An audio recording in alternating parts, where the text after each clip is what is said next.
সাধারণত পুরুষ এবং মহিলা উভয়েরই বীর্যপাতের পরে ঘুম চলে আসে, কারণ এই সময় বীর্যপাত হয়ে স্বাভাবিকভাবে তাদের শরীর অনেকটা দুর্বল হয়ে পড়ে, আর এই দুর্বলতার কারণে তাদের ঘুম চলে আসে।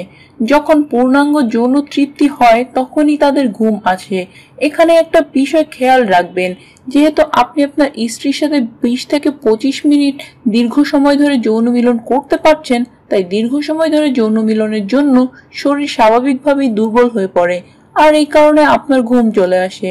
আর একটা সমস্যা হচ্ছে, আপনি একবার যৌন মিলন করার পর দ্বিতীয়বার আর যৌন মিলন করার ইচ্ছে থাকে না। আপনি একবারে 25 থেকে 30 মিনিট দীর্ঘ সময় যৌন মিলন করতে যাচ্ছেন, আপনার মনে হয় না 20 থেকে 25 মিনিট বা 30 মিনিট যৌন মিলন করার পর আপনার স্ত্রীরও দ্বিতীয়বার যৌন মিলন করার ইচ্ছে থাকতে পারে। একজন পুরুষের যৌন মিলন করার সময় একবার বীর্যপাত ঘটে, কিন্তু একজন মহিলার ক্ষেত্রে একবার যৌন মিলন করলে কিন্তু কয়েকবার অর্গাজম হতে পারে। যেহেতু আপনি আপনার স্ত্রীর সাথে 20 থেকে 30 মিনিট যৌন মিলন করতে পারেন, এই 20 থেকে 30 মিনিটের মধ্যে আপনার স্ত্রীর কয়েকবার অর্গাজম হয়ে যায়। এখন আপনি যদি দ্বিতীয়বার যৌন মিলন করতে না পারেন, আমার মনে হয় না তাতে কোনো সমস্যা আছে।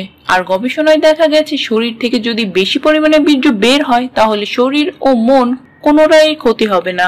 বীর্যপাতের পর আরেকটা অসুবিধা হচ্ছে প্রস্রাব করতে অসুবিধা হওয়া বা প্রস্রাবের রাস্তায় জ্বালা পোড়া করা। এর কারণ হচ্ছে, একজন পুরুষের যখন বীর্যপাত হয় তা কিন্তু সম্পূর্ণ একবার হয় না, কিছুটা বীর্য তার লিঙ্গে লেগে থাকে বা আটকে থাকে।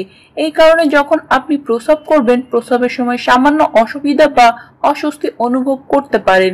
জ্বালা পোড়া অনুভব করাটাও স্বাভাবিক। সুতরাং বীর্যপাতের পর যদি কারো প্রস্রাব করতে সমস্যা হয়ে থাকে, এটা নিয়ে চিন্তা করার কিছুই নেই।